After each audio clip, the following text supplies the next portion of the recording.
Are you serious? You can't be serious, muttered George Luckett when Reynolds told him he had just received a subpoena. I'm afraid so, mate, said the large man, his face a mask of sympathy as he took a photograph of George holding a large brown envelope. George stood on the small porch of his house, looking at the well-fed bailiff as he panted and groaned as he walked down the porch. He looked at the door of his house again. The keys were still in his hand. George muttered. Sir, there's a restraining order. You need to come with someone from the police department so you can get your things, Reynolds advised, walking forward. Damn, Samantha, huh? George shouted at the door. Sir, you've already been told about the restraining order, Reynolds said as he opened the door to his old 39-year-old Cadillac coupe. Don't make things worse, okay? George shook his head in disbelief as far as he knew. He and Samantha were happy. After all, she really conquered his world the day before he left for another 14-day shift at sea. He assumed that 14 days was enough time for someone to decide they wanted to end their marriage and file for divorce. But he could not recall anything he had done or said that would have caused his wife to file for divorce. George thought about calling his wife's cousin, Polly Chastain.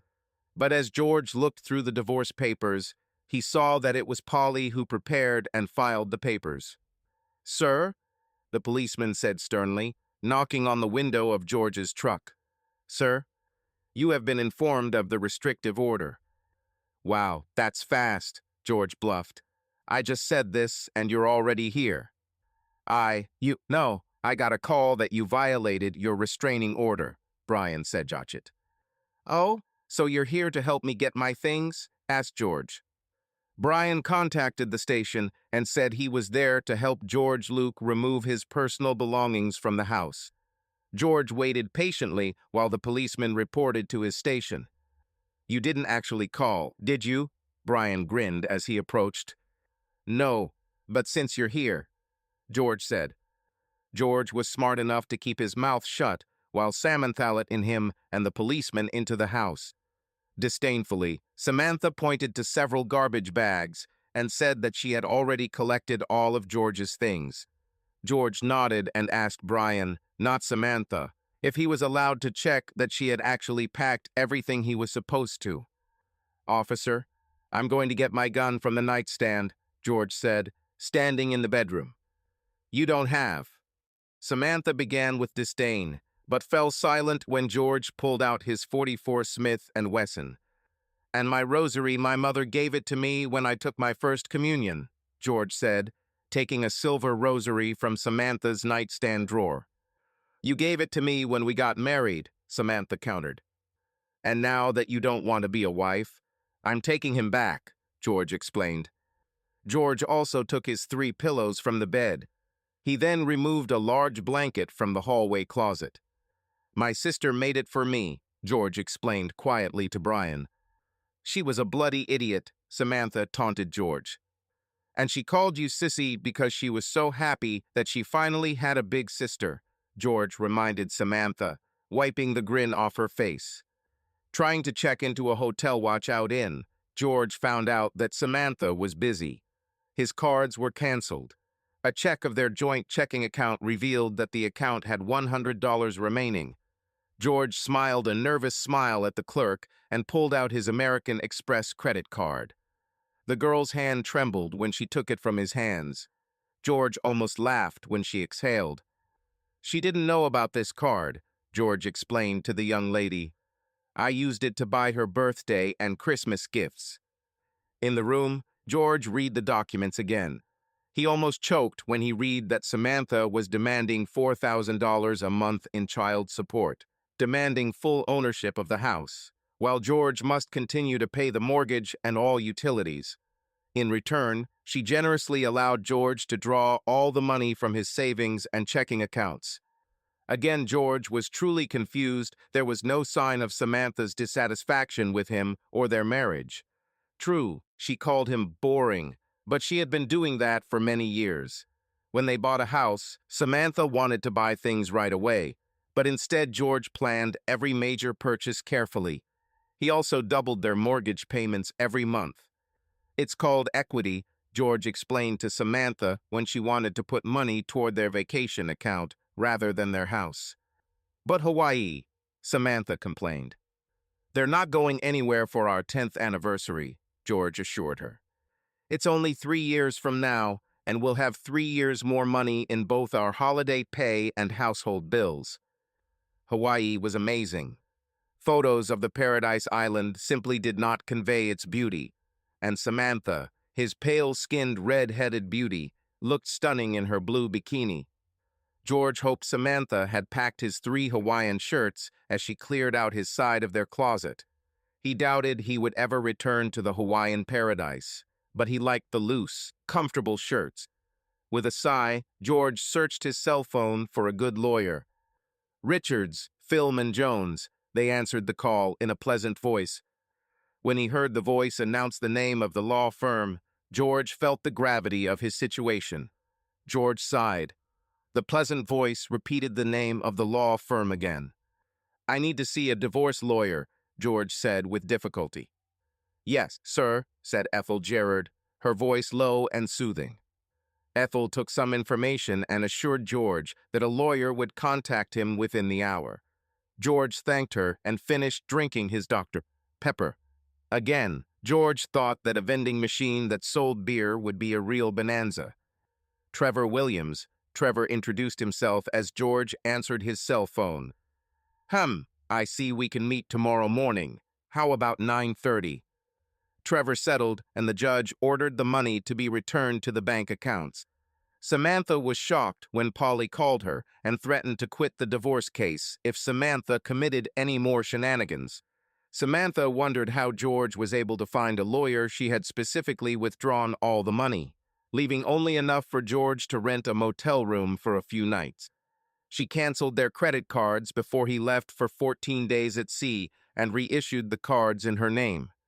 It doesn't matter how he found a lawyer. He found one, Polly snapped. Relative or not, I won't tolerate such nonsense. Got it. Disgruntled, Samantha returned 50% of the funds to their checking and savings accounts and handed over 4 of the 8 certificates of deposit she had taken from the safe. "What about the house? Mortgage?" Samantha demanded. "He will continue to pay half until the court decides to divide the assets," Polly said. "What about electricity?" Samantha insisted. "You live there, pay your bills," sighed Polly. "You know, despite what your friends might tell you, you don't automatically get the gold mine, and he gets the bricks in a no-fault divorce. And Samantha, these abuse allegations, you better be able to back them up.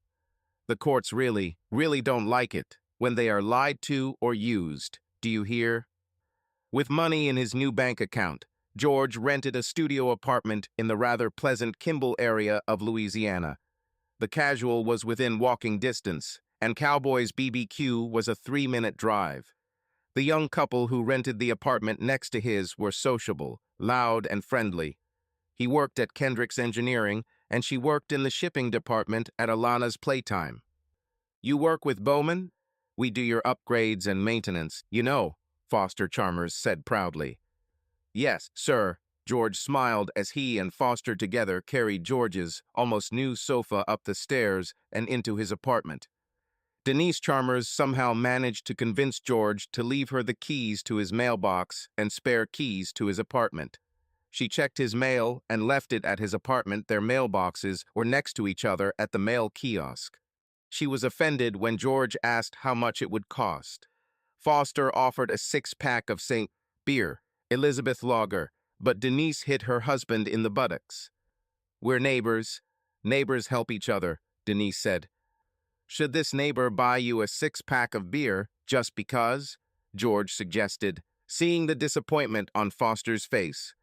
The next time George saw Samantha, she was visibly pregnant.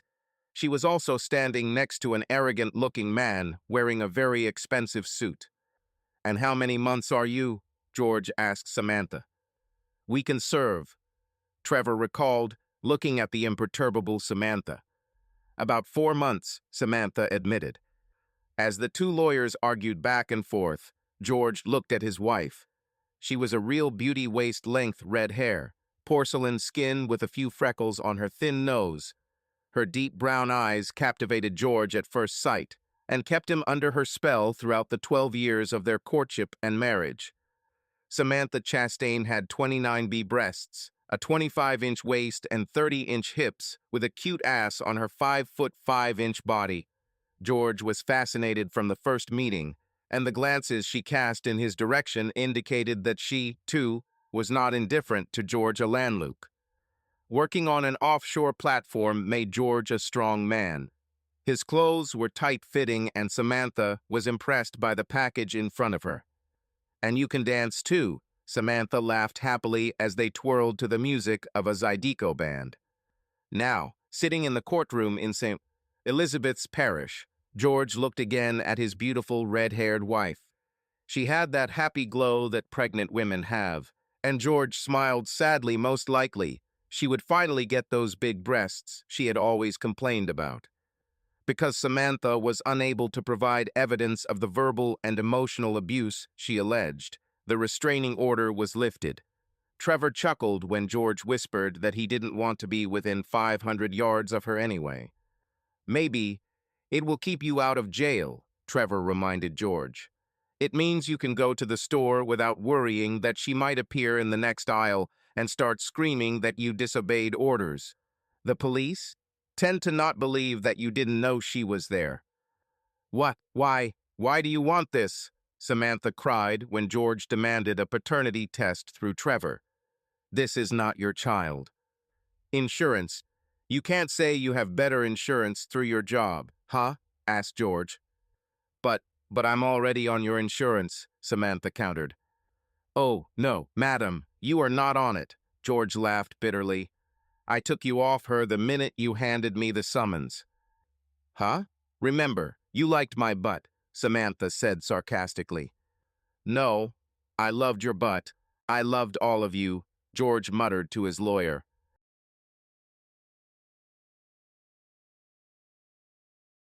"Well, you probably won't get any child support," Polly hissed to Samantha. "What? Why?" Samantha demanded. "You and your genius just admitted that you had sex while you were still married to Mr. Luckett and lived with him," sighed Polly. "In the future, keep your mouth shut and leave your boyfriend at home, okay?" Before his next 14-day shift, George donated blood to Dr. Frank Roberts.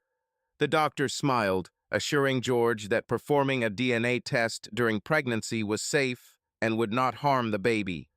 The sample is actually taken from the amniotic fluid, not from the baby itself. Dr. Roberts informed Trevor and Polly of George's concerns. Samantha's eyes filled with tears as Polly relayed this information to her. "You know, maybe it's not too late," Polly quietly suggested to her cousin. Samantha just shook her head. She left her cousin's office and went to Moulton Park. Sitting on the swing, Samantha slowly rocked back and forth until the hot sun drove her back into the air-conditioned car. Bowman Engineering was insured through Young Insurance. William's place of work, Tri Carter, had insurance through Mutual Fidelity Insurance Group. Dr. Roger Peller accepted health plans from Young Insurance, but did not accept Mutual Fidelity. Dr. Ellen Sweetman took Mutual Fidelity, but Samantha went to the Dr. Peller ever since I married George and took out his insurance. And, having only visited Dr. Sweetman once, Samantha did not like the assembly line approach that the doctor and her staff seemed to have. William, at the next meeting, when insurance and other issues related to George and Samantha's child were discussed, began to say all sorts of nasty things trying to irritate George. "Oh my God, shut up," Polly screamed at the man. "Jesus, William." "Really?" Samantha shouted, extremely embarrassed. George smelled alcohol. He was pretty sure the smell didn't come from him or his lawyer, or Samantha and her lawyer. "Really? Well, she always said I was too big," George said calmly. "But congratulations. I'm sure it's fantastic." "Shut up," Trevor hissed, trying to hide his amusement. George chuckled as he saw William blush, while the two paralegals and the reporter couldn't hide their giggles. William shot a look of hatred at Polly as Polly ordered him to leave the conference room. After signing the documents and having them notarized, Trevor and George both visited the restroom. George was sure that he had caught some kind of virus during his shift at sea. His stomach was upset. Trevor spoke through the closed stall door and wished his client luck before leaving. Yes, I have 3 days to get rid of this, said George. While leaving the restroom, George nearly bumped into Samantha, who was leaving the women's room. George apologized and allowed Samantha to go first to the glass doors of the building. Damn, but that's a really nice ass, George said to himself as Samantha walked in front of him. As George got into his pickup truck, he saw Samantha looking around. His first thought was to shrug and leave. She filed for divorce, she evicted him from her own home. But his second thought took over, and he rolled down the window of his truck. Problems? He asked. William, we were parked right here. Samantha hesitated, pointing to the empty parking space. Where are you going? George asked, taking his cell phone out of the truck's console. I'm probably going home, Samantha admitted. Okay. Oh, how about this? Uber is on its way here, George said, looking at his phone screen. You shouldn't have done that, Samantha stammered, embarrassed. Samantha, if you were a complete stranger, I couldn't just drive away and leave you here. But you're not a stranger. You're the mother of my child, George said tenderly. Hey, how about this? Dropped off some pizza and I got a notification that you need a ride, a young man said with a smile as he pulled up in a fairly new BMW. Are you George? I'm George. That's what I told her. You're on your way, George said. Thanks. Have a nice day. Tears filled Samantha's eyes again as she watched George's truck drive out of the parking lot. She sat in the back seat of the Uber car and waited while Polly's assistant accepted several bags from Cowboy's BBQ. Damn, now I'm super hungry smelling all that food, the young man laughed. And I'm taking you to. Oh, hey, there are really nice houses in that area. Yes, they are good, Samantha agreed quietly. Denise sent Foster to George's apartment with a large bowl of chicken soup. George and Foster exchanged grins at Denise's insistence that chicken soup would cure any illness, but George ate the delicious soup. After he washed and dried the bowl, George filled it to the brim with Reese's Pieces. Denise accidentally let slip that these were her favorite candies. Foster and George both laughed as Denise squealed with delight. Although she protested that he shouldn't have done it, that she didn't need those calories. Did George know how high in calories it was? Denise was already enjoying a handful of candy. While working at sea, George used the auto-pay feature of his bank to pay all his bills. He didn't know why, but he smiled when he saw a bill from Dr. Roger among the bills. Peller. Hey, we're going to Vermilion and you're coming with us, Denise ordered as George walked in on them. Okay, George smiled, knowing that it was useless to argue with his strong-willed neighbor. Shirley Fornett is playing Do You Like It? Denise continued. She has a friend from work she wants you to meet, Foster warned George as Denise returned to the bedroom to finish getting dressed. She's not from work. I just saw her at work, Denise corrected. Tammy Hale was a real estate agent with flaming red hair and a lively personality. George liked her at first sight, and the feeling was mutual. They danced almost every dance, and when they stopped for beers, they chatted and laughed. But although they had a fun evening, both Tammy and George knew there was no spark, no real chemistry between them. They parted with a kiss on the cheek and sincere gratitude for the pleasant time spent. Denise won't calm down, Foster said, and George smiled and shrugged. Listen, I'm always working, George said, so I have a really hard time meeting women myself. See? Denise exclaimed triumphantly. So just shut up. But, Denise, no more redheads, okay? George said, showing Denise a photo of Samantha on his cell phone. Oh, well, why didn't you say anything before? Denise exclaimed. seeing that Samantha and Tammy could be sisters. Because you never asked, Foster said solemnly. You wanted to have fun, Denise said. But now. Come on, woman, I took you to dance, Foster complained as they closed the door to their apartment. The thick envelope lay on his kitchen table with other mail when George returned from a busy shift. A tropical depression threatened to become a hurricane, and as shift supervisor, George monitored the weather. He hardly slept and worried every day whether the platform should be evacuated. He was glad to step on the boat and leave the worries and stress to Greg Buckhammer, another shift supervisor. Sure, George laughed as the Weather Channel app on his phone showed the depression had subsided and then lifted in the morning. But seeing a legal declaration that his marriage was over didn't lift his spirits. George read the legal terms grimly and wondered for a moment how Samantha had felt when she received her copy of the decree. George poured himself a few sips of Iron Barrel chocolate whiskey into a small glass and drank gloomily to his failure as a husband. George was at sea when William grumbled and complained and took Samantha to St. Elizabeth's Trauma Center. After 11 hours, the last 2 of which were only Dr. Peller and a nurse helping in the delivery room, William went to the cafeteria. Samantha gave birth to Cynthia Barbara Luckett. William was outraged that the child had that bastard's last name and not his own. We're not married, why did I have to give her the last name Carter? Samantha said wearily. But isn't she beautiful? Uh-huh, William agreed, not even looking at the wrinkled and bruised creature in Samantha's arms. Cynthia had all the fingers, all the toes, deep brown eyes and flaming red hair. At 61 centimeters tall and weighing 2 kilograms, 800 grams, she was a good size and weight for a fully developed baby. George nodded in satisfaction when he received the news of his daughter's birth. Barbara was his mother's name. He wondered if good old William knew that. Cynthia was Samantha's mother's name, but it was also the name of George's beautiful, sweet, loving sister. George wondered if Samantha remembered this fact when she named her child Cynthia. George wondered if Samantha remembered Cindy's happiness when she finally had an older sister. George wondered if Samantha remembered her and Cindy's trips to the zoo to pet the animals in Lafayette at Bowl-O-Rama.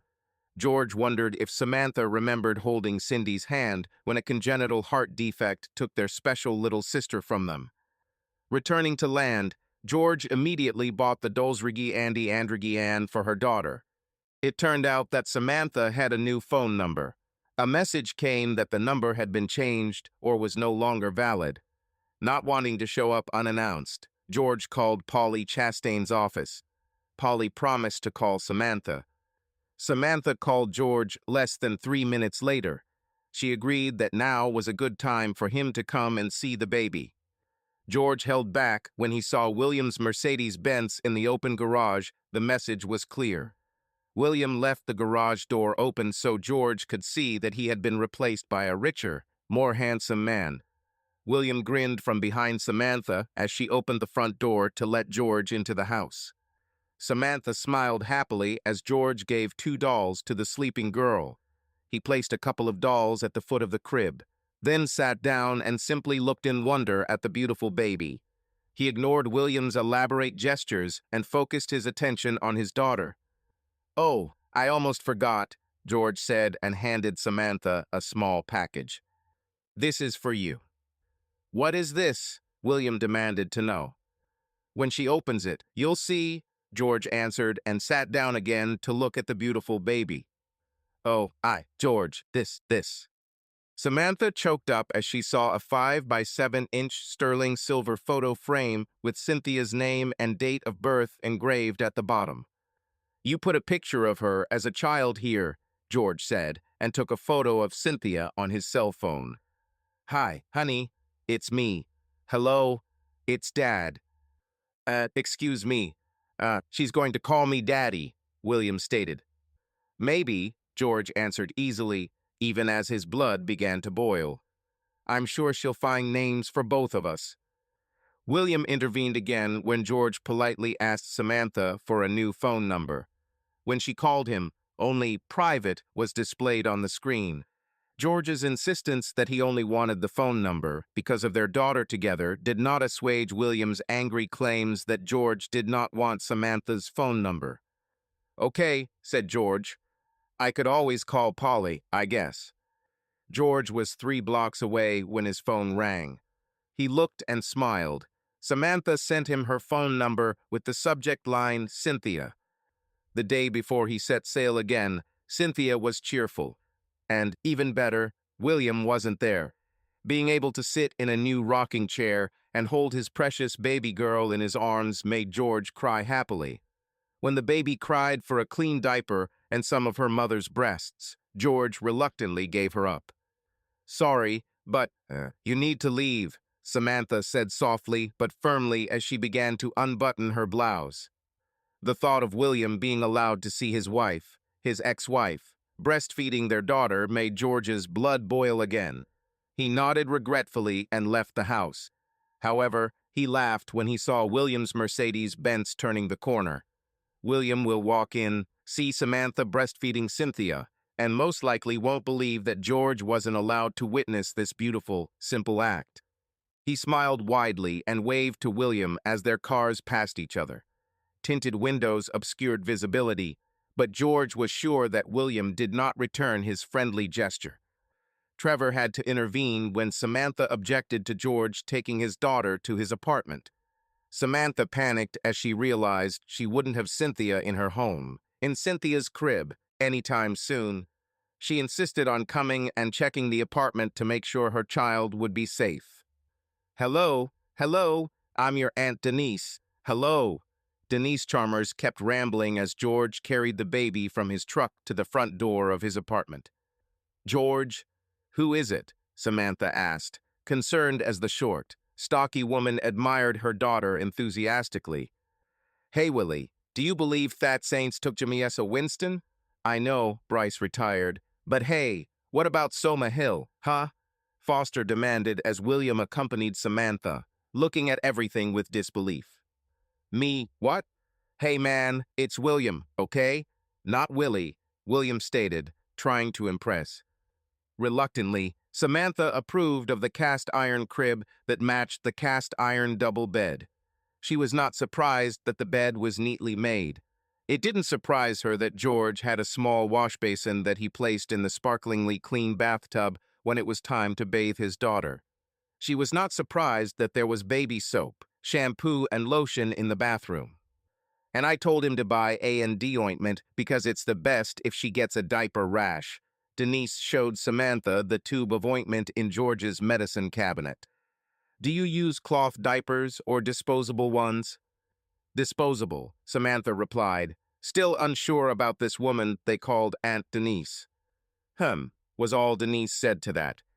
Samantha discovered that William and Foster had become friends, not over their shared love of the New Orleans Saints, but over George's Iron Barrel chocolate whiskey. Stoically, Samantha held out her hand for William's car keys. "What? God, I only drank 2, 3, William declared hotly.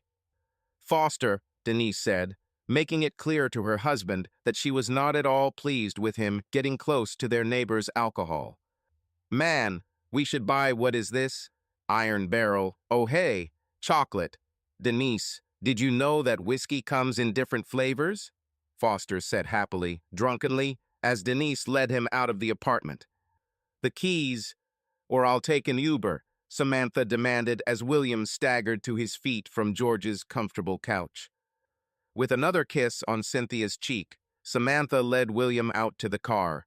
George watched Samantha walk away with her beautiful ass and then closed the door. Samantha made sure that Cynthia Barbara Lucat's baptism took place on a Sunday while George was in town. At the baptism, Richard Chastain, Samantha's father, made it clear to George that he was very disappointed in his daughter's actions. Richard and George had always had a tense relationship. Richard was sure that his daughter could have married better than a worker on an oil rig. Even after George was promoted to shift supervisor, her father was convinced that she could have made better choices. But now, even though William Carter was one of the 3 founders of oil field service provider Tri-Carter, Richard wasn't so sure his daughter had made a good trade, and seeing how George flinched when Cynthia cried when water was poured on her, and William just looked bored, Richard was sure that his daughter had not made a good trade. "It's not my initiative," George defended himself as they grabbed lunch at Samantha's house after the baptism. "Yeah, I know. At least she was pretty honest about it," Richard agreed reluctantly. "This woman who calls herself Aunt Denise, is that your girlfriend?" "No, she's married to that fool in the Saint shirt," George laughed, pointing to where Foster was standing, eating hot meatballs and whistling because they were too hot. The party soon ended. Foster and Denise left. The Saints were playing the Carolina Panthers, and Foster didn't want to miss the second half of the game. Some of Samantha's colleagues from the restaurant Castle Mexican left as soon as it became clear that alcohol would not be served. "She'll call me Daddy," William said mockingly to George as he sat rocking the baby. "Oh, I'm sure she'll find a name for you," George replied, meeting William's gaze. "William," Samantha said, lips pursed. "What if she doesn't find it? I have a few suggestions," George said and grinned when Richard laughed. "George," Samantha said, her lips pursing even more. "Bye, darling, bye," George sang softly to the sleeping baby. "Daddy misses you already." "Thank you," Samantha said quietly as George placed his hand on the doorknob of his daughter's room. "The cross and chain are beautiful. I'm sure once she gets older, she'll wear them with pride." "I'm sure too," George smiled. On Monday afternoon, George was leaving the laundry room of their apartment when he saw a small girl standing in front of Denise's door. The girl had thick brown hair that almost touched the sidewalk in front of the door, although it was pulled back into a high ponytail. When she turned to see who was following her, George was struck by her clear green eyes. They usually come home around 5:30, 6, George suggested. "Oh, okay," the girl replied, now turning around completely. George saw that it was not a girl, but a very small woman. Her sweet face was small and round on her thin neck. Her torso was slender, which made her 27C breasts seem quite significant. George was sure his arms could easily wrap around her waist, and her hips looked good in the short gray skirt.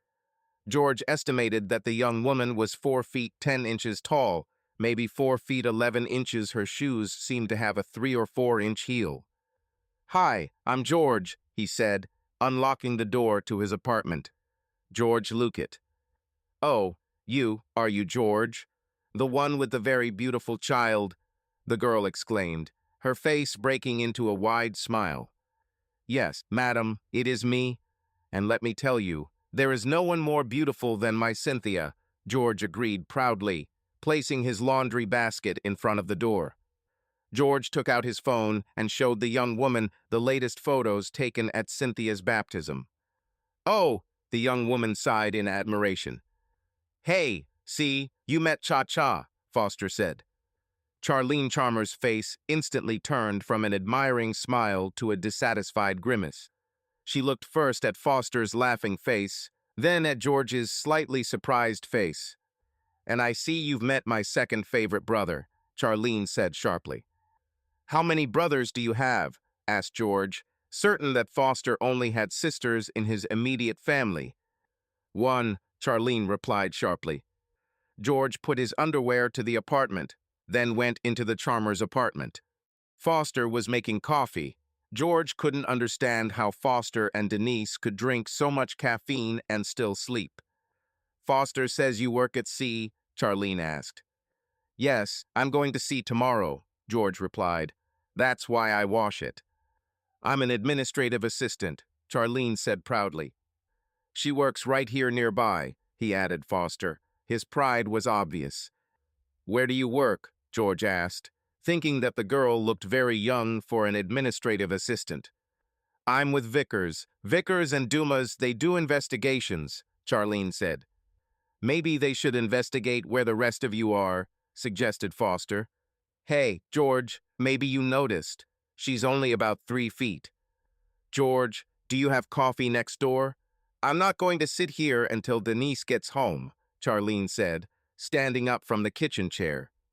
I can make us some coffee quickly, George suggested. Hey, Foster, see if they can investigate why you're such a jerk, huh? Yes, Charlene agreed, leaving the apartment ahead of George. The coffee is almost ready, Foster countered. When Denise gets back, tell her I have your sister, George said. In his apartment, George learned that Foster's sister's name was Charlene Paula Chalmers. Due to her name Charlene Chalmers, her family gave her the unloved nickname Cha-Cha. Charlene was 19 years old and attending St. Anvo Tech for administrative assistant training. The Nicole King Scholarship paid for her tuition, and she now planned to give 5% of her salary back to the Nicole King Scholarship until she paid them back. My cousin Michelle went to Louisiana State University for 4 years old and received a degree in literature, and she's an administrative assistant at St. Elizabeth's Water Works, she said Charlene, and took a sip of coffee. I like your mug. Where is Vision Island? Is it in the Gulf of Mexico?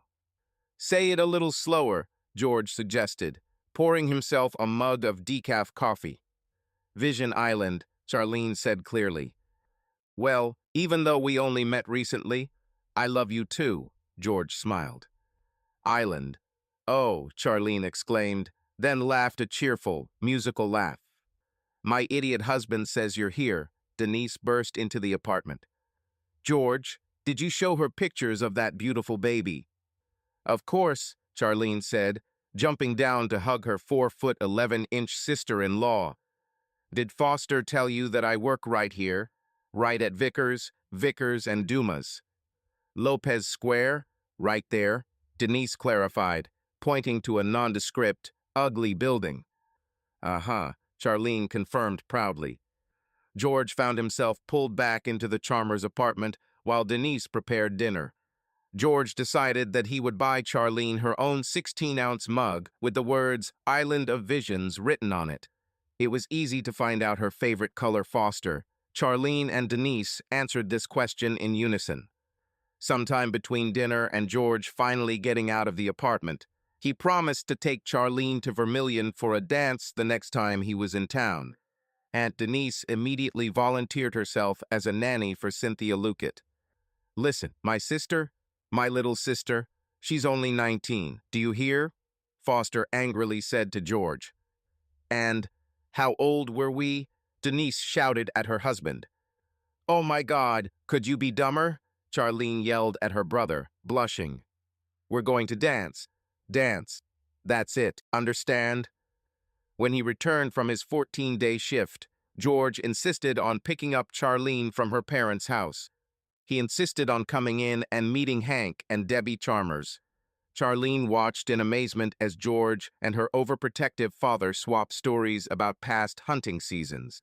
Both men vowed to try hunting together in the upcoming season. Sure, this one. Hey, Dad, I don't want to eat deer. Hank smacked his daughter, embarrassed. Hank, Debbie smiled, shaking her head. Dad, Charlene drawled. The Zydeco band was good, but the singer had an annoying voice. The blind guitarist sang every song through his nose, giving everything an annoying, nasal sound that didn't suit the music or his voice at all. But the band itself played fun music that you could stomp your feet to. When will you pick up Cynthia? Charlene asked as George walked her to the front door. What were you talking about sitting in that truck for the last 10 minutes? Hank opened the door sharply when Charlene stepped onto the porch. Charlene screamed. George saw a funny twinkle in Hank's eyes as Charlene screamed. George grinned at the man. We were wondering how long it would take for you to come out here and beat my ass, George replied easily. This is Mr. Hank, young man, Hank said, dragging Charlene into the house. Yes, sir, Mr. Hank, George smiled. I'm planning to take her to dinner at Sweet Pea tomorrow night. Fine. What do they have? Hank asked, chuckling as he heard his daughter complain bitterly to her mother. Does it matter? You know everything will be fine, George smiled and got into his truck. The stuffed pork chops were excellent. Charlene surprised George by managing to polish her plate, but none of them had room for dessert. By this point, Samantha had not only become accustomed to Denise's bossy personality, but also felt comfortable around the woman. On some level, Samantha decided that she and Denise were friends, so demands to show new photos of the baby were met with smiles. George was not surprised to see two women and a child on his doorstep when Samantha and Cynthia arrived at his apartment. William decided to stay in his car. Apart from drinking, William and Foster had nothing in common, and Samantha laid down the law. William was not allowed to drink in George's apartment. He nodded his head politely as George's strange neighbor waved at him in a friendly manner. Well, do you understand that? Yes, I know you got it, Samantha stammered, kissing Cynthia again. If you need anything, just call, okay? Bye, honey. Bye, Cynthia. Mommy already misses you. Bye. 5 minutes after William and Samantha pulled out of the parking lot, Charlene knocked on George's door. Hey, is she here? The baby is here, Charlene demanded, bursting into the apartment. George put on the pot of decaf coffee while Charlene squealed and fussed with the baby. He then placed his green Isle of View mug and her brand new pink Isle of View coffee mug on the table. Can I support her? Charlene asked, already holding Cynthia in her arms as she carried the baby into the living dining room. If I say no, will it do any good? George smiled. No, Charlene said, sitting on the comfortable couch. Hi, Cindy. Hi, love. Hi. George felt a pang of tears as Charlene softly sang some Cajun songs to the baby. His mother sang these songs to him, and he remembered her singing them to his sister Cindy. Even when his sister was 15, Cindy demanded that their mother sing these songs to her. Cindy would love you, George thought, looking at the beautiful 19-year-old girl holding the baby in her arms. Oh, Island of Visions, Charlene read from her mug. Love you too, I'm going to heat up some stew. Are you staying? Asked George. No, my mom makes stuffed peppers on the stove. She got the recipe from the TV show The Frying Pan. Have you watched it? Charlene asked. Milt Duon? Yes, I liked that episode where he was with Gator and Rat from the children's show, George agreed. Oh, I know. I laughed when he was about to hit Gator with his frying pan, Charlene laughed. With the stem of a passionate kiss, Charlene left his apartment. George ate dinner, then dipped his baby and fed her a bottle of breast milk. He tried to remember the words to the lullabies, but most of the songs had to be sung while holding the baby in his arms. The management company placed a notice in the mailbox. George had 1 month's rent remaining. If he signs for another year, they will reduce the first month's rent by $100. If he signs for 6 months, they will reduce the first month's rent by $50. But if he decides to switch to a month-to-month lease, then their rent will increase by $25 a month. One good thing you did, Denise, George thought as he called Tammy Hale. So, what are you looking for? Tammy asked pleasantly. Denise said you have a baby. Congratulations. Looking at the Davis Realty website while he and Tammy chatted, George saw a 1-story house 3 blocks from his former place. He gave Tammy the address and MLS number. Oh, this one? Oh, yes, sir. It's for sale at a very attractive price, Tammy agreed. I can pick you up and... Tammy, if you don't have a baby car seat in the car, I'll meet you there, George insisted. Denise insisted on going with him, so Foster looked up from the sports news on ESPN, grumbling. Look, he has a nice fenced yard. You could put a swing in here, Denise said. The basketball basket is already installed, Foster noted, looking at the old board and hoop installed above the garage. You'll need a net for it, really. He'll take that ugly thing off. Yes, Denise insisted. George smiled. Well, yeah. What? Do you think Cynthia will play basketball? Denise said. Right here. This is where you should put her crib, in this room here. Charlene came the next evening and approved of the house. It was a 15-minute walk from her parents' house. It was faster if she rode a bicycle, and even faster if she drove a car. And he has a gas stove, Charlene admired. Tammy, let's start the paperwork, George said. The application was approved. First National Bank of DeGard approved George's mortgage, and Foster was supervising the loading of George's furniture when short moves arrived. Denise supervised the unloading of George's furniture and boxes into the new house. The three muscular men were professionals. They knew it was best to agree with everything the little woman said. "Thank you, madam," the foreman said as Denise gave everyone a crumpled 20 and an even more crumpled 5. "Man, you can believe that whoever is married to her definitely stays within the line," said one of the men, rushing to his next scheduled move. "My mother, she could beat you with a wooden spoon, and then 5 minutes later cook dinner with the same spoon," agreed the foreman. "These cunnas women, you shouldn't joke with them." Samantha arrived and brought Cynthia and William to George's new house. George was polite to Samantha and William. Frankly, he didn't want to see an arrogant, smirking man in his home. But George was old enough to understand that rudeness and hospitality achieve nothing. "Wow, we could walk here," Samantha remarked. "Yeah, you'll probably see us walking around here," George said, showing Samantha the new stroller he'd bought. "Yeah, no pool?" William asked mockingly, looking into the courtyard through the atrium doors. "William," Samantha said sternly. "What? Damn it. I can't say a word without making you angry," William objected. "Hey, whose car is this?" asked Charlene, entering the house. "Mine," William smiled, not taking his eyes off Charlene's impressive breasts.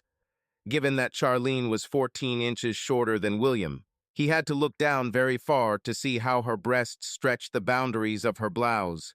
William didn't notice the girl's irritated look. She resisted the urge to cover her chest with her hand. George? This is..." Samantha began, feeling herself tense up as her boyfriend stared at someone else's blouse like that. "Samantha, this is Charlene Chalmers," George said. "This is my girlfriend." George didn't understand why it was so hard for him to admit that the beautiful girl was his girlfriend. He assumed that part of his hesitation was due to the fact that he had difficulty accepting that Samantha was his ex-wife and not his wife. "Charlene, this is Samantha," George continued. "She's Cynthia's mom." "Yeah," Charlene said, walking up to George. "Very nice to meet you." The way Charlene squeezed George's hand told him that he would have to explain, or try to explain, that moment of hesitation in his voice when he introduced her as his girlfriend. Samantha agreed, looking at William, who continued to stare at Charlene's breasts. In Cynthia's nursery, George installed a changing table and a new low chest of drawers. Samantha wasn't surprised to see that the changing table matched Cynthia's crib. She was also not surprised by the charming lamp, a cute ballerina reaching up and holding the lampshade. This was part of what irritated Samantha so much about her husband, her ex-husband. Everything was neat and in its place. It was the same with their finances, neat, orderly, and organized. They had money, they could go to Hawaii, but George insisted that they wait. "And we had a lot more money for a lot of other things," Samantha whispered, looking at the toy box in the closet where several brand new toys were waiting for Cynthia to play with them. "Come on," Samantha suddenly demanded, grabbing William's hand. Samantha almost smiled. She could read the expression on Charlene's face.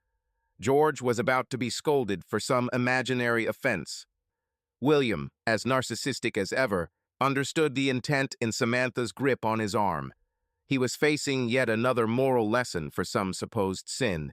He once again looked at the baby with fantastic breasts and asked Samantha if she had thought about mammoplasty.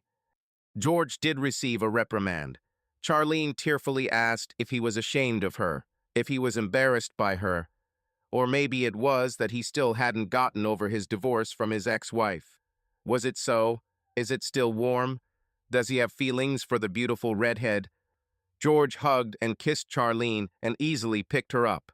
Quietly, calmly, he explained the psychological obstacle he faced seeing his ex-wife and his love in the same room. "I'm your love?" Charlene asked, dissolving in his arms.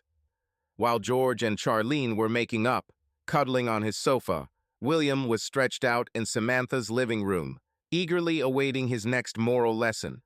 He wondered if a wedding ring would help silence her.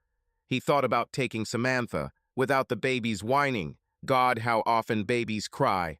Will they ever stop filling their diapers with dirt, on an Alaskan cruise and proposing to her while they were walking on a glacier? But now that loser George had the baby to look after, it was as good a time as any to propose. "I'm leaving," Samantha said, hurrying through the living room toward the garage. "I don't know when I'll be back. You eat for dinner yourself, do you hear?" "Oh, okay," William said, standing up. "Love you." William didn't notice that Samantha didn't reciprocate. He walked over to the bar in the corner and poured himself a few sips of St. Elizabeth's premium whiskey. Assessing the weight of the bottle, William poured a few more sips into the glass. "Need to see each other," Samantha texted her cousin Polly as William drove them the 3 blocks from George's new house to their home. Polly's answer did not please Samantha. Polly and her wife were at the Casual, a small bar that the two women had chosen as their place. Samantha would have been more comfortable discussing everything in the complete privacy of Polly's office, or, even better, in Polly's beautiful and cozy home, without Whitney. Samantha didn't dislike the beautiful blonde. It was damn hard not to love bubbly, sweet, affectionate Whitney. But their sexuality made Samantha feel uncomfortable. Without Whitney's presence, Samantha could ignore Polly's life choices and pretend they didn't exist. "Hey, Terry, more diet for me, and they'll be drinking oak leaf shots, okay?" Polly called cheerfully as Samantha entered the cozy, quiet bar. "Hooray!" Whitney laughed cheerfully, leaning her elbows on Polly. "Joe Bob, Carla is on her way. Can you hear me?" said Terry, an elderly man, addressing a very drunk customer. "Oh, damn, great. She'll see me like this," Joe Bob mumbled, lowering his head onto the bar counter. "Drink slowly," Whitney advised as Terry placed a glass of amber liquid in front of Samantha. "Oh, my God. This is delicious," Samantha exclaimed after tasting the smooth whiskey. "So, what happened?" Polly asked as she sat Samantha and Whitney down in a secluded booth. Samantha stopped, started again, stopped again, took another sip of whiskey and shook her head. Polly quietly placed her hand on Whitney's thigh, seeing that Whitney was about to help Samantha. Arrival of a tired woman with pale brown hair interrupted their conversation. They couldn't hear what the woman was saying to the drunken man, but they could sense the desperation in her voice. Yes, hell, let's go," Joe Bob barked, struggling out of his chair. After another sigh, Samantha looked at the dark wooden wall and began to speak. Quietly, she told the two women that she felt suffocated, trapped in her marriage to Georgia Luckett. She wanted to live. She wanted fun. But George couldn't or wouldn't be spontaneous and cheerful. "He even makes the bed before he leaves the room," Samantha said irritably.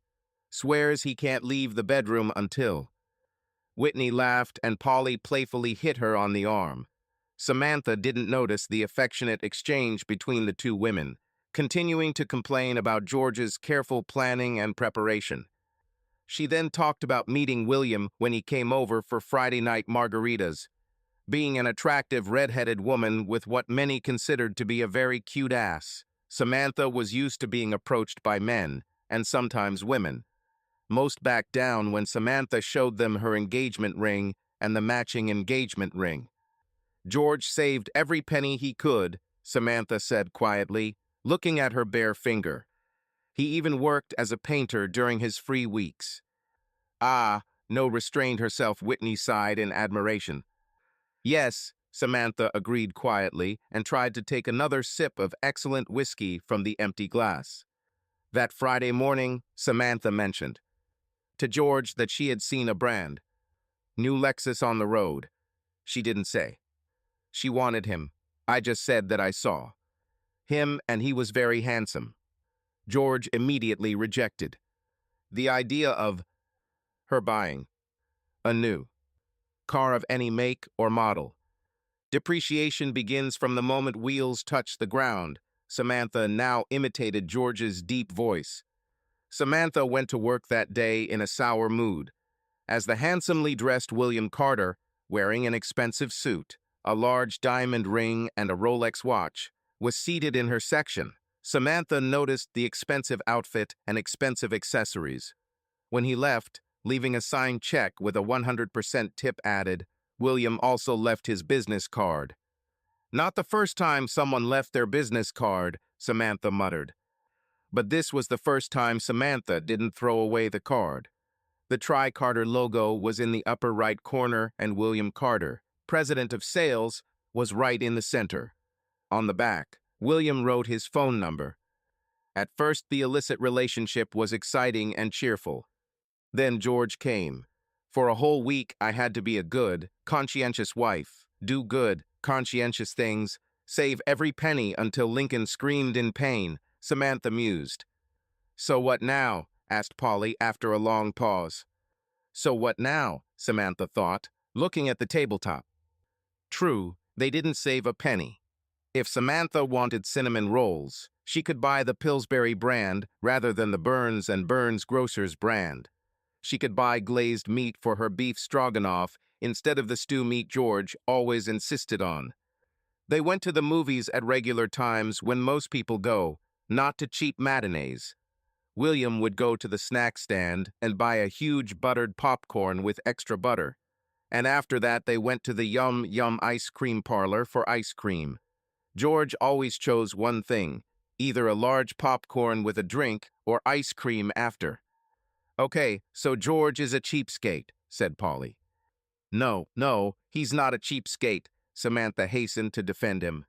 He's just too practical. William was not practical. William never thought about stocking up on Black Day. He always had a golden umbrella. Everything in their home, the home she shared with William, every item, every glass, every plate, had been bought by George. Samantha tried, but could not remember a single thing in the house that William had a hand in. Soap, Samantha said out loud.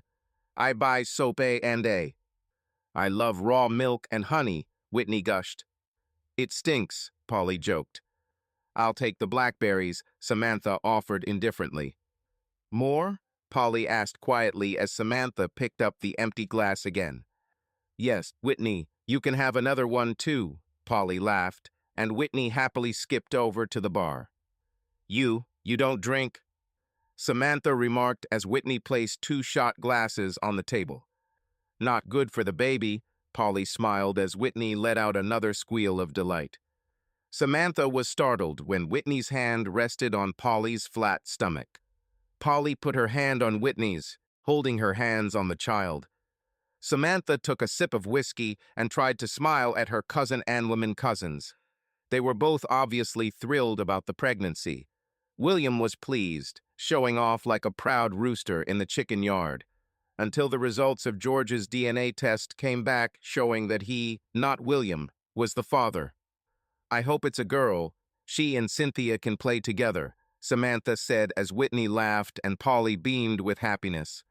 So, Samantha, what are you thinking about? Polly asked after a few moments of silence. Samantha recalled the awkward Sunday dinner at Minnie Carter's house last week. The dinner itself was delicious. Minnie's old house servant prepared it. Minnie was polite but cold to Samantha and didn't even look at Cynthia. Natalie, William's sister, had a 2-year-old daughter, Elizabeth Carter. Natalie was quite friendly towards Samantha. William's younger brother Andrew came with his wife, his 5-year-old daughter Rihanna and annual son Andrew Jr. for dinner. Andrew was red with cold, tough eyes. His wife Victoria was a strange sight with facial piercings and tattoos. Andrew called her Rhea, and Samantha made the alleged gaffe of calling the unusual blonde Rhea. Samantha? Honey, we're not lovers, Victoria said, her voice hard. So don't call Miria cold. Sorry. Just sorry, Samantha hesitated. And that was the end of any real conversation. Samantha's compliment on his cooking was met with a stony nod from the old servant. Samantha thanked Minnie for inviting her to her beautiful home for dinner, and Minnie simply nodded with a fake smile. From the first moment in the house, Mrs. Barbara, George's mother, dragged Samantha into the kitchen. Naturally, Cindy wanted to tag along, and the three women cooked Sunday dinner together while George and his father watched some boring football game on TV. You get out of here, Cindy ordered as George poked his head into the kitchen. It's just us girls here. Boys out. Hooray, Samantha laughed, earning herself a radiant smile from Cindy. Samantha remembered every Sunday was like this. Warmth of the kitchen locket, the smells, the laughter, Cindy, who wanted constant confirmation from Mrs. Barbara, from Samantha.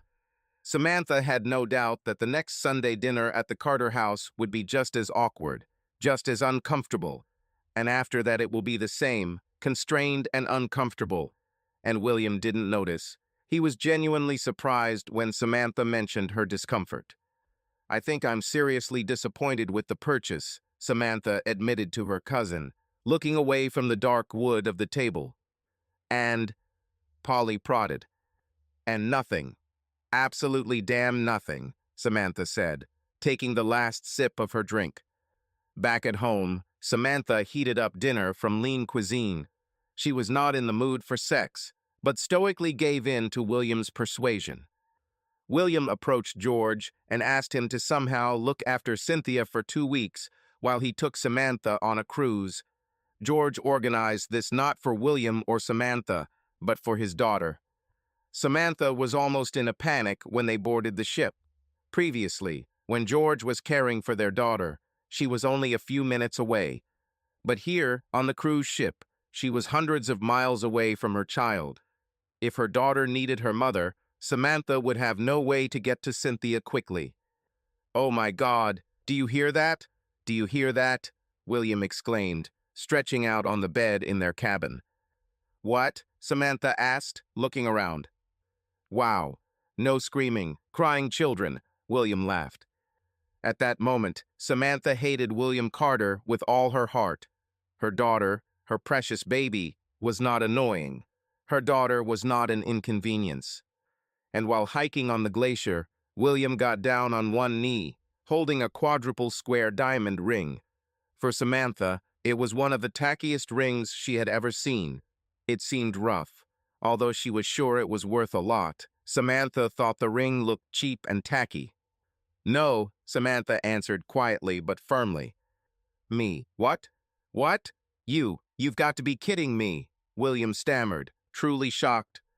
"Don't make a bad situation worse, William," Samantha sighed, turning to return to the tour group. The ride back was silent. For Samantha, the return trip was more pleasant. William didn't pester her for sex, and she was one step closer to her daughter. As soon as the door to the house opened, William began to pack his things. Samantha took the keys to her car and went to pick up her daughter to bring her home. "Hey, she's almost asleep," a tired George whispered quietly as he let Samantha into his home. Samantha stood listening as Charlene sang softly to Cynthia. Samantha remembered Mrs. Barbara singing those songs to Cindy. Samantha's eyes filled with tears as she heard the familiar lullaby.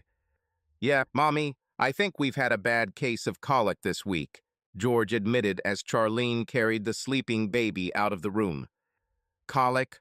Oh, no," Samantha cried, feeling terrible guilt for not being there to help.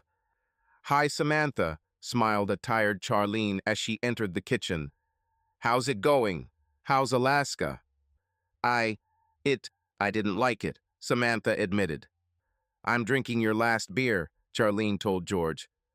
"What are you doing? Otherwise, even though I already put another one there 6, asked George. "I see you all more you buy one at a time 6 at a time," Samantha smiled softly. "Yeah, well, there's more space in the pantry," George defended. Samantha, do you want anything? Charlene suggested, unscrewing the cap from a bottle of barley turlings. How cold is this beer? Samantha asked. It should be cool by now, said George. Okay, I'll come by tomorrow. When are you leaving for the sea? Samantha asked after she stopped by to see Cynthia. Tuesday, George replied, and I'll be back in 3 weeks, not 4. I swapped with Greg for that extra week. And that's just your style, Samantha thought, almost angry at George's practical nature. No, you can't use any of your vacation days. No, you have to try to calculate all possible options for the best. God, just damn it. The house that Samantha left with William was like after a tornado. Nothing was broken, but he didn't bother to clean up after himself.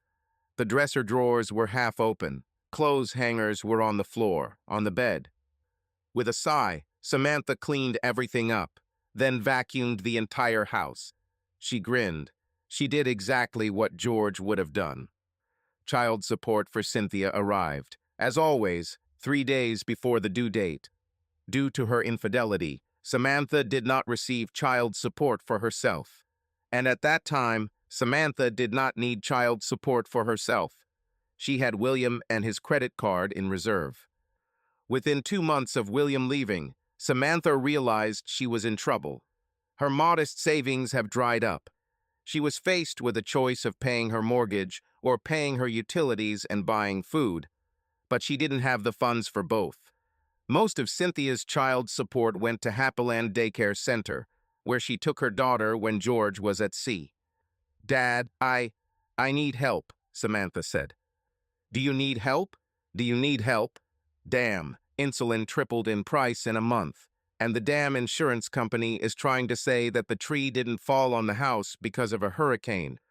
If not because of a hurricane, then what? I pushed him into the house, her father barked into the phone.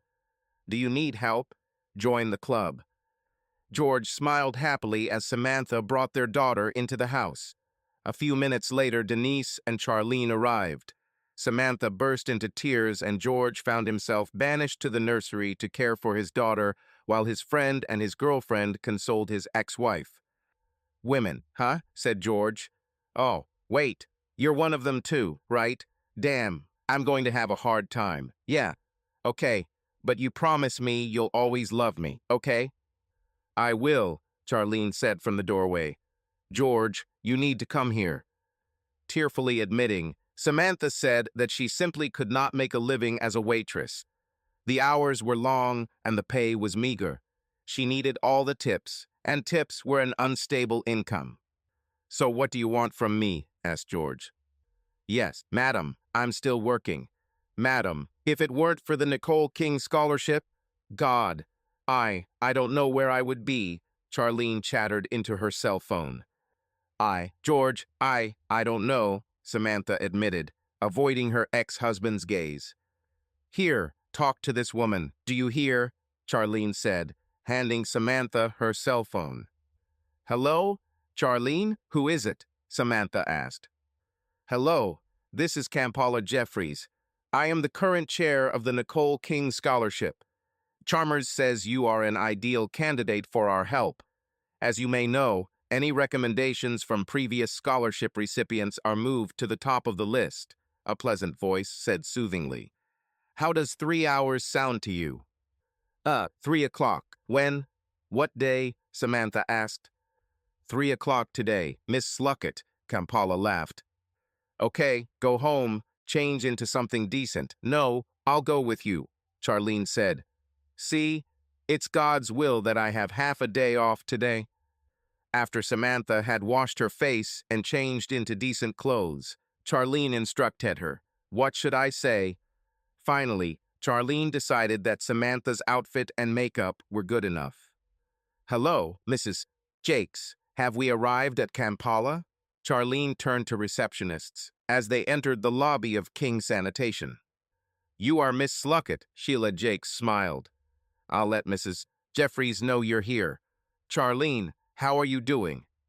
She'll see you now, Sheila said to Samantha after a moment. This. I'll take her. I know where it is, Charlene said, taking Samantha's hand and pulling hair through the hall. Charlene, hello? The attractive African-American woman smiled, standing up. You are pregnant? Charlene exclaimed, noticing the woman's small belly. An hour later, George looked up as a beaming Charlene entered his house. He got up and started preparing dinner. She's going into vocational tech. Can you imagine? She thinks she can become an administrative assistant like me, Charlene continued. Should I be worried? Are you spending time with my ex-wife? George joked. Hey, we're both Cynthia's moms, Charlene defended. We need to get along for the sake of the baby. George was surprised when Samantha burst into the house calling for Charlene. Charlene left George in the kitchen. Samantha handed over a brochure from St. Elizabeth's Professional Tech and excitedly showed Charlene that one of the courses was child care. He and Charlene sat on George's sofa and viewed other possibilities. And I broke into your house like that. Beth, you'd put a bullet in my ass, George thought as he prepared the hash browns that Charlene liked so much. Do you have enough? Charlene asked, and George smiled. Yes, I have enough, he said. Sorry, Samantha said as they sat down to eat. I know, if you broke into my house, I'd be more than a little upset. But I was just so excited when I saw childcare and... We have a doorbell, George said calmly. And next time I'll use it, Samantha promised. How do you always do it so perfectly? Asked Charlene. Potatoes? It adds cream, Samantha replied. Cynthia screamed and George waved for both women to remain seated. A moment later, he was carrying the baby into the kitchen and rummaging through the refrigerator for a bottle for her. I can feed her, Samantha suggested, reaching for the buttons of her blouse. Oh, sure, George said, handing Cynthia over to Samantha. George tried not to look. George tried not to get excited watching his ex-wife breastfeed their child. Charlene looked at his reddened face and lightly punched his arm. So when do you start? George asked as Samantha buttoned her blouse. Oh, not this Monday, but next Monday, Samantha replied. I have to let them know my choice by this Friday so they can make sure there's room. Well, I'm sure you'll do great, George said, clearing the dishes from the table. I hope so, Samantha said, losing some of her enthusiasm. Remember, I went to ULD for 1 semester, got 3 Fs and 1 D. Yeah, what did your dad say? Was too busy having fun to study, George agreed. Anyone need a diaper change? Huh? Who needs a dry diaper? Charlene spoke caringly as she took Cynthia from Samantha. George was at the sink when he felt his ex-wife's arms wrap around his waist. He felt her hug him from behind, pressing his head to her shoulder. I'm sorry, Samantha whispered. It's okay. Just ring the doorbell next time, okay? Said George. No, am not for that, Samantha said quietly, releasing him. HM, George asked, turning slightly to look over his shoulder at her. For all of this, for everything, Samantha sobbed, then quickly left George's house. George wrung out the sponge and placed it on the small wire tray at the back of the sink. He heard Samantha's car drive away. George heard Charlene singing to Cynthia as she carried the girl from the kitchen into the living room. Yes, I'm sorry too, George said, and I'm not sorry. As George entered the living room, Charlene looked up from her place on the sofa.